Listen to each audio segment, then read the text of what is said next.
जयतु संस्कृतम बच्चों, कैसे हो आप सब। आशा करती हूँ आप सब खुश होंगे, मस्त होंगे, स्वस्थ होंगे।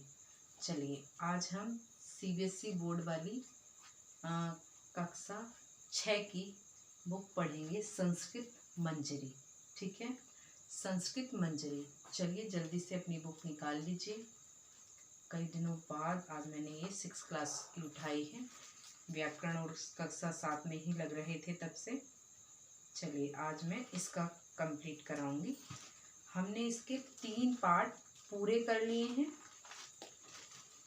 अगर आपने अभी तक नहीं पढ़े हैं, वीडियो मेरी नहीं देखी है, तो इसकी प्लेलिस्ट बनी हुई है 11 वीडियो वाली, उसे पढ़ना। उसमें वो आपको पहला, दूसरा, तीसरा तीनों चैप्टर कंप्लीट मिलेंगे अभ्यास कार्य सहित। वहाँ आप जाना और उन वीडियो को पढ़ना और चैनल को सब्सक्राइब कर लेना ताकि आपको आगे वाली वीडियो आराम से मिल जाए। ठीक है, व्याकरण वाली वीडियो बच्चों आपको भी पढ़नी है और अपनी बुक वाली तो आपको पढ़नी ही है, लेकिन व्याकरण वाली भी आपको पढ़नी है। चलिए जल्दी से बुक खोल लीजिए। पाठ है आपका चतुर्थ, संप्रदान कारक, पेज नंबर 17। चलिए संप्रदान, मैंने आपको एक तालिका बनवा रखी है 6 वाले बच्चों को, जिन किसी के पास भी ये वाली बुक है बेटा संस्कृत मंजरी वाली, उनको मैंने तालिका बनवाई है। जब भी मैं आपका नया चैप्टर स्टार्ट करती हूँ तो मैं आपको उस तालिका में एक कारक ऐड कराती हूँ। अब आपका चतुर्थी विभक्ति पर आएगा। करण तक मैं पढ़ा चुकी हूँ। चतुर्थी विभक्ति के नीचे लिखेंगे, चतुर्थी विभक्ति में विभक्ति है आपकी चतुर्थी, और कारक के नीचे लिखेंगे संप्रदान। कौन सा कारक है? संप्रदान। ठीक है, इसका चिन्ह होता है, पहचान या चिन्ह होता है इसका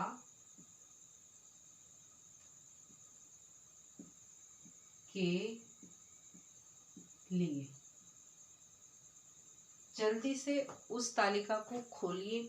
मैंने आपको नोटबुक में वो तालिका नोट डाउन कराई है, क्लास वर्क की नोटबुक के पीछे। ठीक है, चतुर्थी विभक्ति, संप्रदान और चिन्ह लिखेंगे आप कारक का के लिए। विभक्ति और कारक तीनों चीजें वहां आप नोट डाउन करेंगे। चलिए संप्रदान के बारे में थोड़ा सा मैं आपको समझा देती हूँ, बता देती हूँ। जब हम हिंदी बनाते हैं संस्कृत से, जिसमें भी चतुर्थी विभक्ति लगेगी तो उसकी हिंदी के लिए अपने आप आ जाएगी। ठीक है, जैसे रामई, चतुर्थी विभक्ति कैसे बनता है? सॉरी, रामाय, रामाय। तो इस शब्द का जो अर्थ हुआ वो हुआ राम के लिए, राम के लिए, राम के लिए। ठीक है, जैसे फलाए, फल के लिए, या फला फलई, फलों के लिए, बहुत सारे फलों के लिए। द्विवचन, एक वचन, द्विवचन, बहुवचन में चतुर्थी विभक्ति का जब कोई भी रूप आएगा तो वहां ये वाली हिंदी आ जाएगी के लिए। ठीक है, चलिए अब हम अपना चैप्टर स्टार्ट करते हैं। पहले आपको एक श्लोक दिया है, पुराणों से संबंधित श्लोक है ये। ठीक है, समझ लीजिए आप। ठीक है, विद्या विवादाय धनम मदाय शक्ति परेशान पर पीडनाय खलस्य साधो विपरीत एतत् ज्ञानाय दानाय च रक्षणाय। विद्याय विवादाय, इसमें खलस्य और साधो दो व्यक्तियों के विषय में बताया है। खलस्य माने होता है दुष्ट। ठीक है, खलस्य,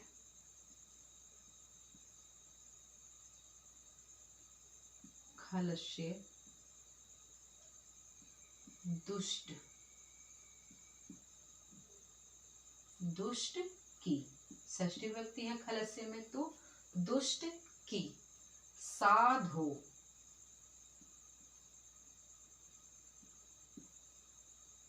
इसमें भी षष्ठी विभक्ति एक वचन है। साधु मानी सज्जन, कैसे पुरुष? सज्जन, सज्जन की।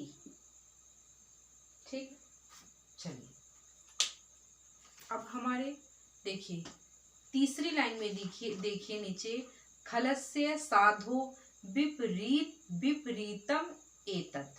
ठीक है, अब यहाँ जो बात हो रही है वो दुष्ट और सज्जन व्यक्ति के विषय में इस श्लोक में हमसे कहा गया है, बताया जा रहा है। इसमें विद्या विवादाय धनम मादाय। ठीक है, विवादाय, विवादाय का अर्थ क्या होता है? विवादाय, चतुर्थी विभक्ति आगे देखिए, विवादाय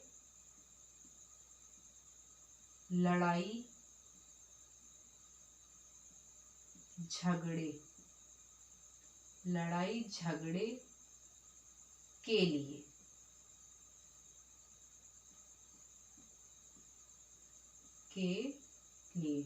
दिखाई दे रहा है आपको?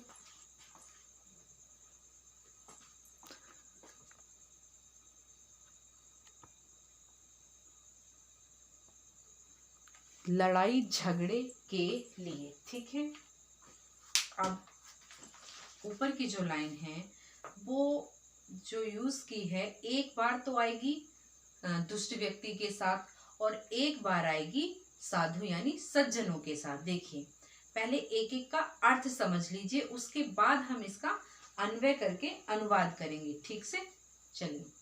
विद्या, विद्या, विवादाय, विवादाय का मतलब होता है लड़ाई झगड़े के लिए। धनम, धन। मादाय, घमंड। शक्ति, शक्ति, बल, बाहुबल। परेशान, दूसरों को। परपीडनाय, दूसरों को सताने के लिए या दुख देने के लिए। खलस्य, दुष्ट की। साधो, सज्जन, सज्जनों की या सज्जन की। विपरीत, एक दूसरे के विपरीत, अपोजिट यानी उल्टी।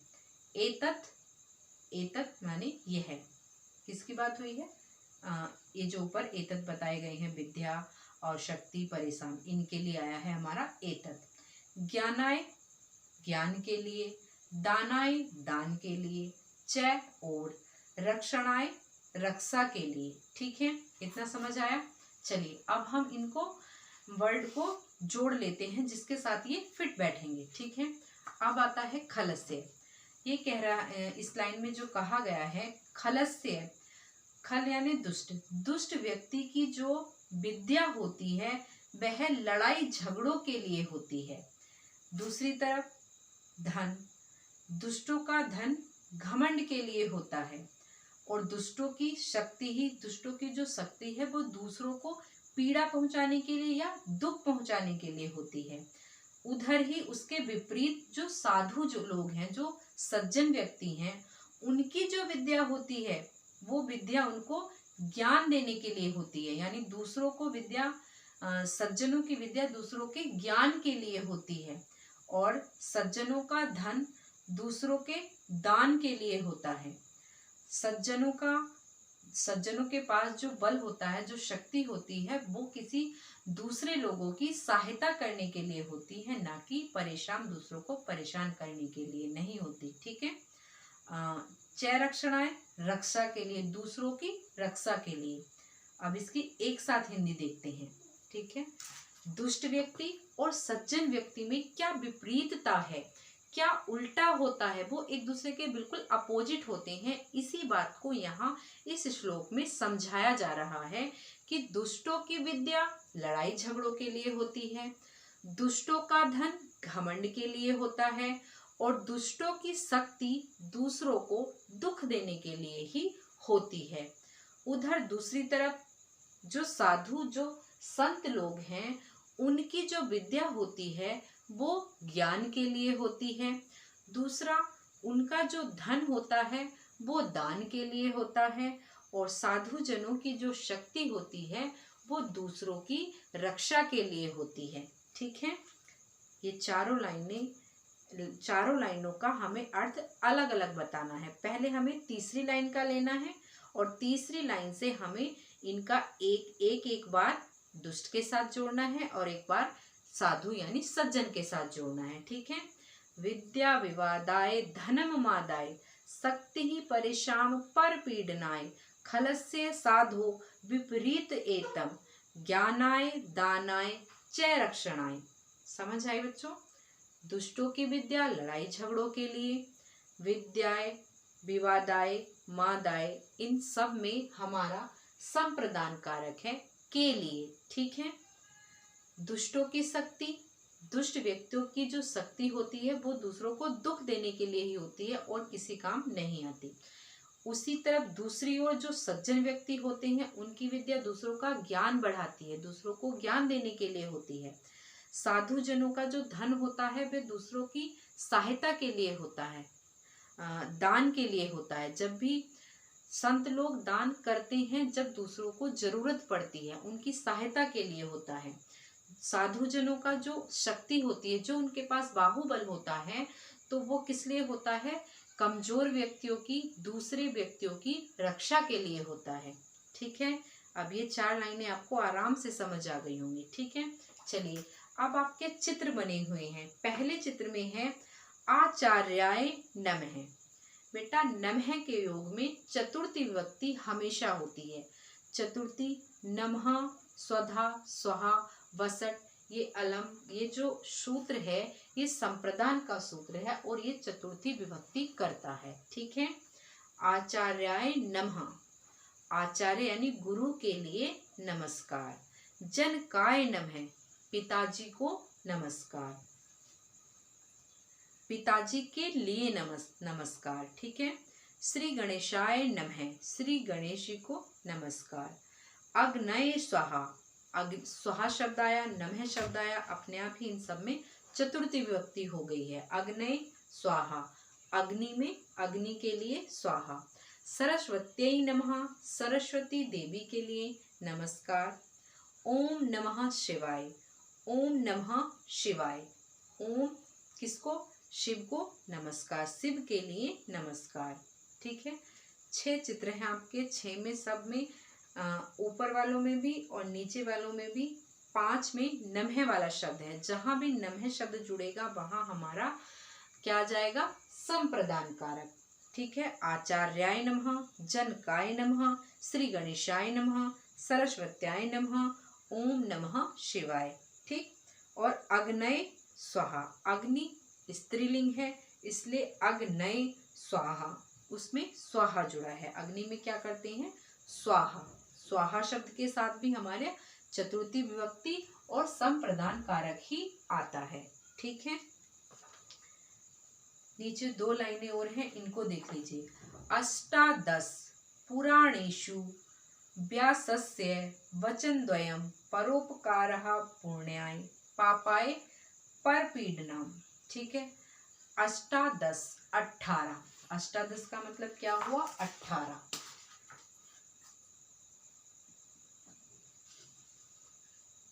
गिनती वाली संख्या भी मैं आपको करा चुकी हूँ। ठीक है, अष्टादश 50 मिनट की वीडियो है जिसमें मैंने संस्कृत वाली संख्याएं गिनती पढ़ाई हैं। हालांकि मैं उसे एक बार और पढ़ाऊंगी, तब भी आप वहां से समझ सकते हैं गिनती। अष्टादश हो गई हमारी 18, ऐसे भी लिख सकते हैं 18। ठीक है, चलिए 18 क्या है? पुराणेषु, पुराणों में। 18 पुराणों में व्यासस्य, व्यास कृष्णद्वैपायन व्यास, वे क्या हैं? एक रचयिता हैं जिन्होंने वेद व्यास, जिनको वेदों का व्यास यानी कि अलग अलग करने का कार्य किया है। ठीक है, वेद व्यास को कहा जाता है।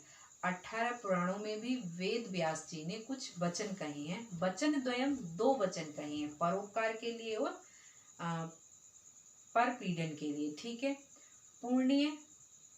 पुण्य के लिए हमें क्या करना चाहिए? परोपकार। और जब हमें पाप करने हैं तो दूसरों को सताना। जब हम दूसरों को सताएंगे तो पाप हमारे अपने आप ही जुड़ जाएंगे, वो हमारे पाप कर्म अपने आप ही हो जाते हैं अगर हम दूसरों को सताते हैं तो।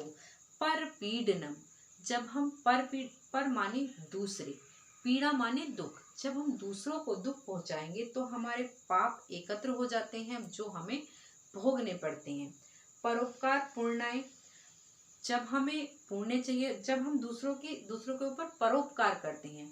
पर उपकार यानी पर माने दूसरे, उपकार माने उनके ऊपर कुछ काम करते हैं, कुछ कार्य करते हैं, उनका कुछ अच्छा करते हैं, उनके लिए कुछ भलाई करते हैं, तो वो हो जाता है उपकार। जब हम परोपकार करते हैं तो हमारे पुण्य एकत्रित हो जाते हैं। जिस पुण्य और पर पीड़ा, पाप की और पुण्य की, ये दो ही वचन 18 पुराणों में इनकी व्याख्या की गई है, इनके बारे में, इनके विषय में बताया गया है। जो व्यास जी कहते हैं कि मैं दो ही वचन कह रहा हूँ जो 18 पुराणों में कहा गया है, परोपकारो पर पीड़ा। पर पीड़ा से पाप एकत्रित हो जाते हैं और पुण्य से, परोपकार से हमारे पुण्य। पुण्य कमाने के लिए क्या करना चाहिए? परोपकार। और पाप के लिए पर पीड़ा, दूसरों को दुख दो, पाप अपने आप एकत्रित हो जाते हैं और फिर हमें उन्हें भोगना पड़ता है। ठीक है, यही हमारा आज संप्रदान कारक का चैप्टर था जो हमने पढ़ लिया बहुत जल्दी, छोटा सा ही था। ठीक है, चलिए शब्दार्थ हमारे हो ही गए हैं। फिर है हमारे, देखिए इसमें दिए हैं तीनों लिंगों में, अगला पेज खोलेंगे, इसमें दिया है तीनों लिंगों में संप्रदान कारक के रूप संज्ञा शब्द। संज्ञा शब्द, ठीक है, चलिए इसे देख लेते हैं।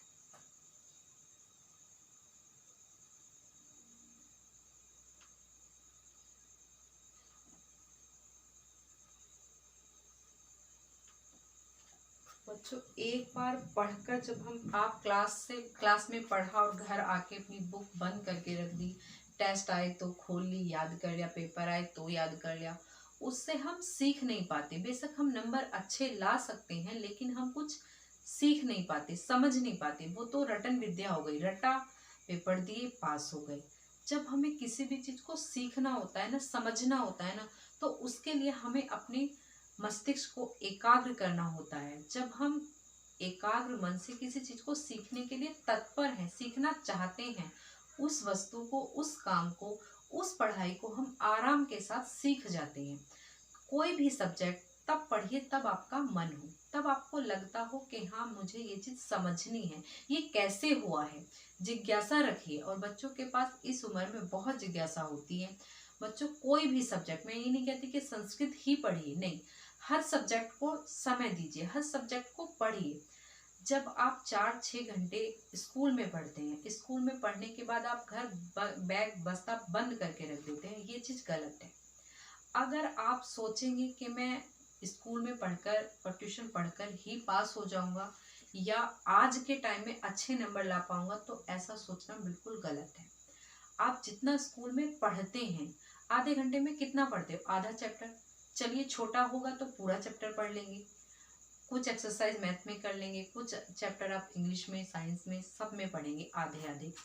चलिए मैं मानती हूँ पूरा भी पढ़ लेते हैं जल्दी जल्दी में, लेकिन आपको जब तक आप घर आके उसे खुद से नहीं पढ़ेंगे तो कुछ समझ नहीं आएगा। उसे घर आके पढ़िए, चाहे 10 मिनट ही पढ़िए। जो टीचर ने स्कूल में पढ़ाया है उसे एक बार घर जरूर पढ़िए, उसका रिवीजन तब ही करिए, तब आपको समझ आएगा कि मैम ने कल क्या पढ़ाया था। अब जब मैं आज घर आया हूँ तो मैं कितना समझ पा रहा हूँ, और कल मुझे क्या चीज मैम से दोबारा पूछनी है, अपने गुरु से क्या चीज पूछनी है, वो आपको तभी समझ आएगा।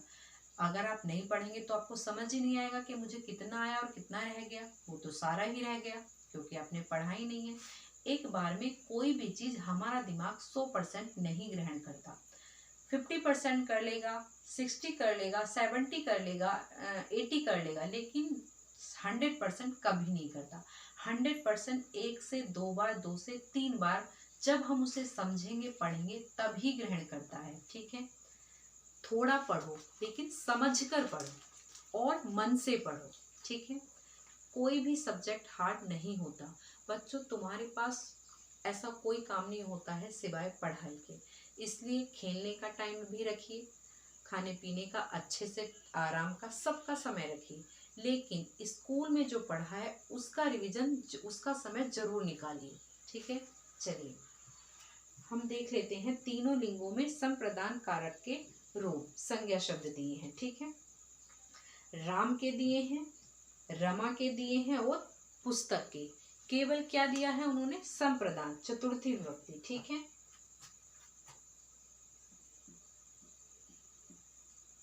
पुल्लिंग। ठीक है,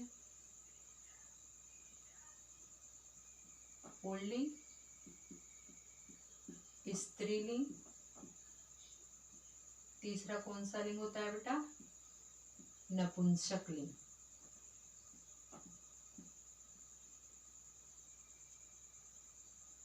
नपुंसक।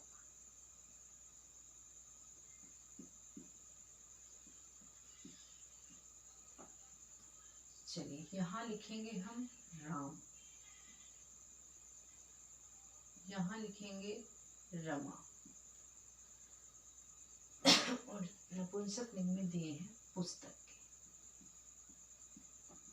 पुस्तक।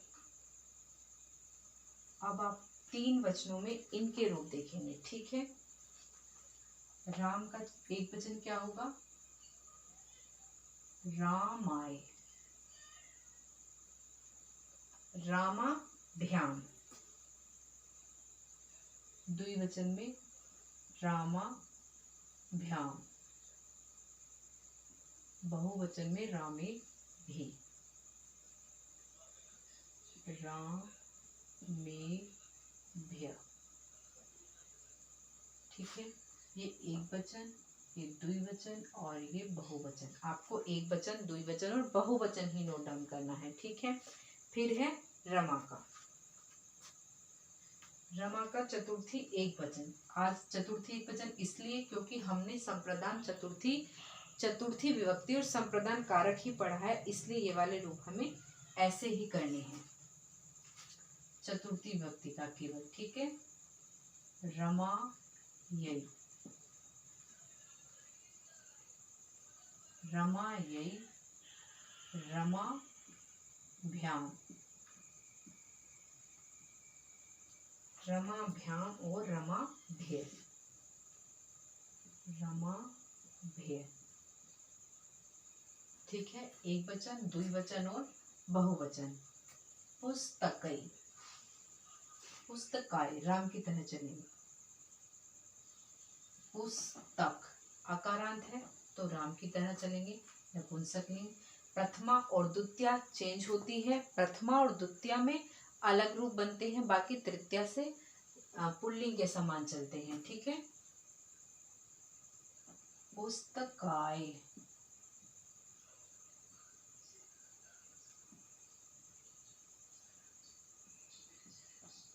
पुस्तकाभ्याम, पुस्तकेभ्य। यहां लिख लीजिए पुस्तकेभ्य। ठीक है, ये बहुवचन है पुस्तक का। तो ये हमारा चतुर्थी विभक्ति है राम की, रमा के और पुस्तक के संप्रदान के लिए। ठीक है, रमाय राम के लिए, रामाय राम के लिए, रमायई रमा के लिए, एक एक वचन में पुस्तकाय पुस्तक के लिए, रामाभ्याम दो राम के लिए, जहाँ दो आएगा तो वहां द्विवचन आ जाएगा, और जब बहुत सारों के लिए आएगा, दो से ज्यादा के लिए आएगा तो रामेभ्य, रमाभ्य, पुस्तकेभ्य। ठीक है, चलिए आज इतना ही रहने दीजिए, कल मैं आपको इसके ऑप्शन करा लूंगी। वैसे तो बेटा ज़्यादा लंबा नहीं है ये, अभी भी हो सकता था, चलिए कर ही लेते हैं। ठीक है,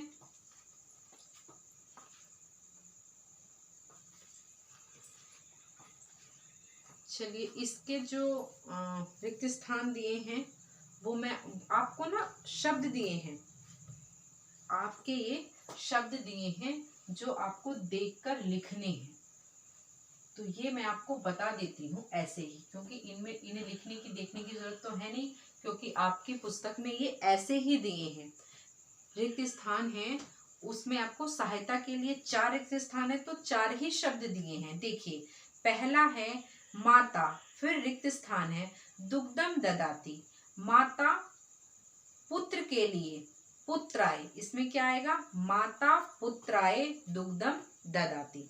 ठीक है, पहले में आएगा आपका तीसरे नंबर पे जो शब्द है, एक तो दिया है दानाय गणेशाय पुत्राय, तो आप क्या लिखेंगे? पुत्राय। ठीक है, माता पुत्राय दुग्धम ददाती। आपको ये शब्द दिए हैं, बिल्कुल देखकर बुक से आप आराम से भरेंगे। ठीक है, माता पुत्राय दुग्धम ददाती। दूसरा है आपका विद्या धनम मादाय, तो विद्या धनम मादाय, उसमें ऊपर शब्द दिया है आपका, लास्ट वाला शब्द है विवादाय। ठीक है, विद्या विवादाय धनम मादाय, रिक्त स्थान फिल करेंगे विवादाय। ठीक है, तीसरे में आपका है ज्ञानाय च रक्षणम। ज्ञानाय च रक्षणम में आ जाएगा सबसे पहला शब्द दानाय।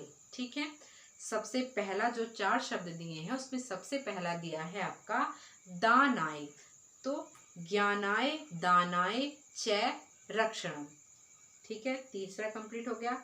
चौथा है आपका श्री गणेशाय नमः। आराम के साथ श्री के बाद गणेशाय भरेंगे और नमः। एक बार मैं फिर से एक साथ बोल देती हूँ। ठीक है, माता पुत्राय, माता पुत्राय, पुत्र के लिए, दुग्धम दूध, ददाती देती है। देने के योग में भी बेटा चतुर्थी विभक्ति होती है। ठीक है, तो माता पुत्राय, पुत्र के लिए, दुग्धम दूध को देती है।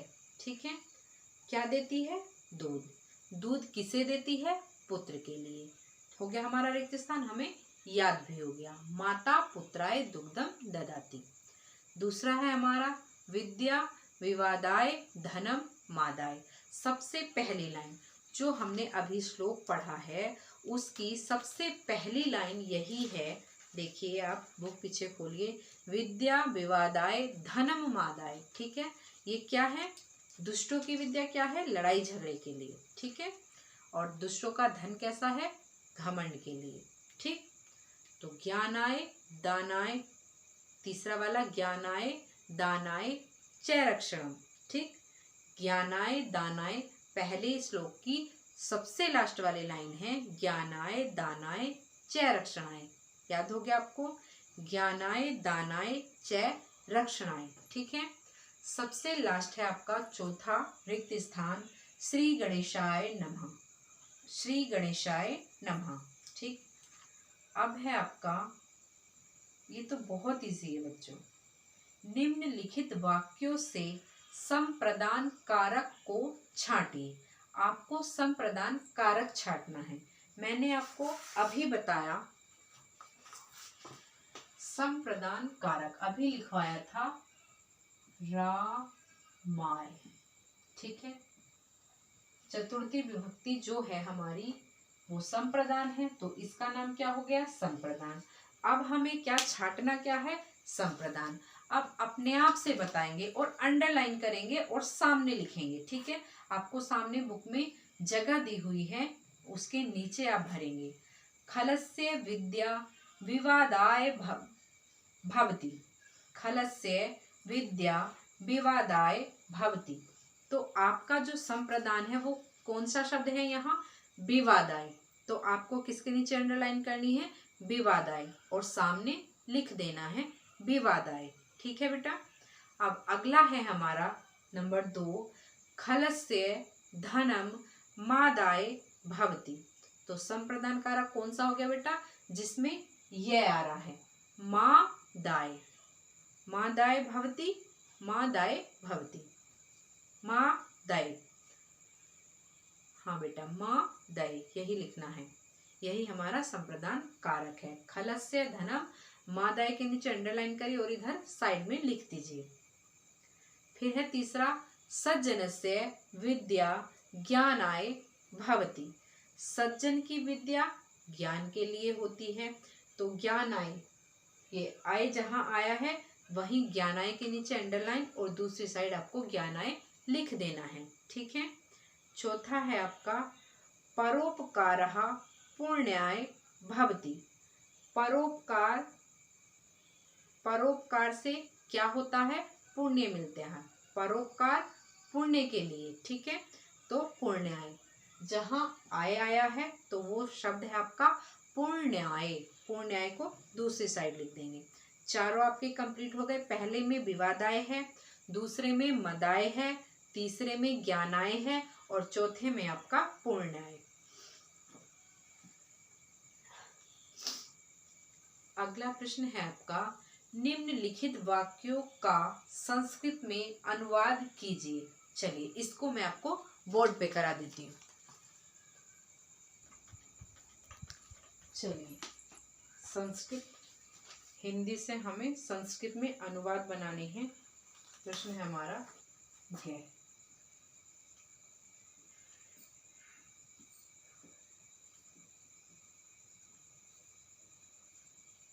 अनुवाद, हिंदी से संस्कृत में अनुवाद है। अगला क्वेश्चन है हमारा, पहला अनुवाद है सज्जनों का धन दान के लिए होता है। सज्जनों का, सज्जन क्या है, बहुत सारे, तो क्या आएगा, बहुवचन। सज्जनों का किसका है, षष्ठी बहुवचन। का जो चिन्ह है वो षष्ठी का बहुवचन है। तो सज्जनों का साधु नाम, षष्ठी बहुवचन का रूप बनेगा। साधु के रूप चलते हैं उकारांत, ठीक है। साधु, साधु के रूप उकारांत चलेंगे, तो उकारांत रूप जब साधु का हम बनाएंगे तो षष्ठी बहुवचन में बनेगा साधु नाम। साधु नाम धनम दानाय के लिए क्या आएगा, दानाय, होता की संस्कृत भवति, ठीक है। साधु नाम धनम दानाय भवति, सज्जनों का धन दान के लिए होता है। तो हो गया हमारा साधु नाम धनम दानाय भवति, ठीक है। दूसरा है हमारा दुष्ट की विद्या विवाद के लिए होती है। दुष्ट का संस्कृत क्या आएगा, खल, और की, दुष्ट की, तो षष्ठी एक वचन, क्योंकि दुष्ट हमारा दुष्टो नहीं है, दुष्ट है। सज्जनों में तो सज्जनों था, तो इसलिए हमने बहुवचन लगाया। सज्जनों का, यहाँ है दुष्ट की, तो क्या आ जाएगा, खलस्य, षष्ठी एक वचन। खलस्य विद्या विवादाय भवति, खलस्य विद्या विवादाय भवति, होती है भवति। चौथा है हमारा आचार्य जी को नमस्कार। ये तो दो ही शब्द हैं, आचार्याय नमः। आचार्याय चतुर्थी विभक्ति है, संप्रदान कारक है, नमः, ठीक है। यहाँ देख लीजिए, आचार्याय नमः। श्री गणेश जी को नमस्कार, श्री गणेशाय नमः। चतुर्थी विभक्ति यानी संप्रदान कारक गणेशाय में भी, आचार्याय में भी, और किसके योग में, नमः के योग में। नमः जो शब्द हैं ये हमारे चतुर्थी विभक्ति कारक में आते हैं। जहां भी नमः शब्द आपको दिखाई देगा, यहाँ तो के लिए नहीं है कि आचार्य जी को, आचार्य जी के लिए नमस्कार, नहीं, यहाँ है आचार्य को नमस्कार, क्योंकि नमः आया है। नमः के योग में हमारा संप्रदान यानी चतुर्थी विभक्ति लग जाएगी, जिसे भी हम नमस्कार करते हैं। जैसे हनुमंते नमः, देवाय नमः। हनुमंते चतुर्थी विभक्ति है, संप्रदान कारक है, तो हनुमंते नमः, ठीक हो गया। चार ही अनुवाद थे, चारों हमारे कंप्लीट हो गए हैं।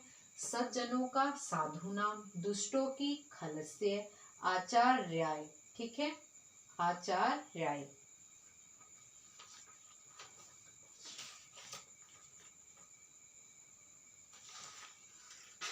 गणेशाय, आचार्याय, ठीक है, यहाँ आकर डंडा आ जाएगा।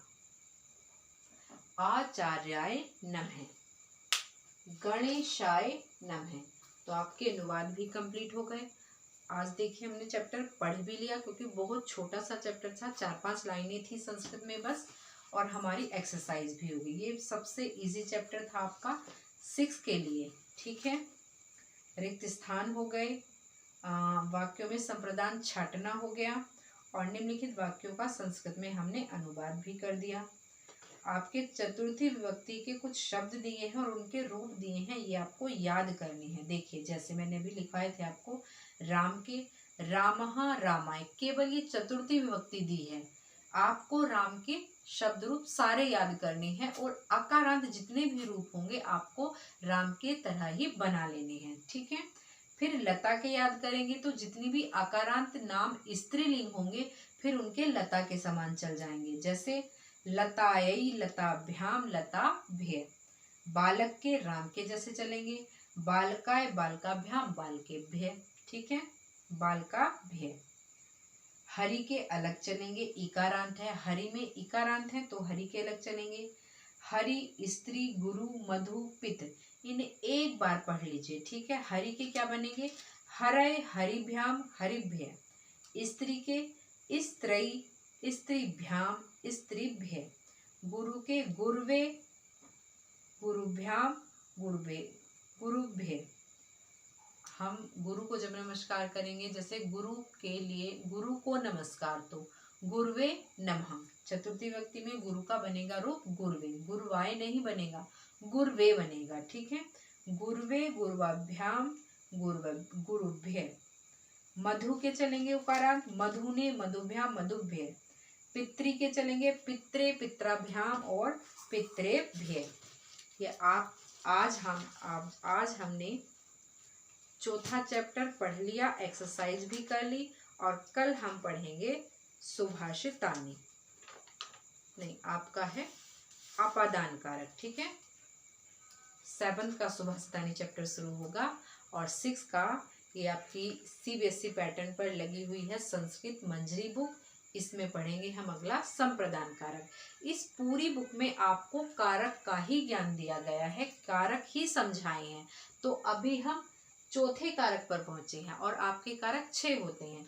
6 कारक आपको मैं आराम से पढ़ा दूंगी और दोबारा से समझा दूंगी। जो तालिका मैंने आपको लिखवाई है उसे आप पढ़ते रहिए, समझते रहिए। चलिए, वीडियो को सब्सक्राइब करना, लाइक करना, चैनल को सब्सक्राइब कर लेना, वीडियो को लाइक कर देना। कुछ पूछना हो तो कमेंट्स में लिख देना, ठीक है। चलिए, आज के लिए इतना ही। जयतु संस्कृतम।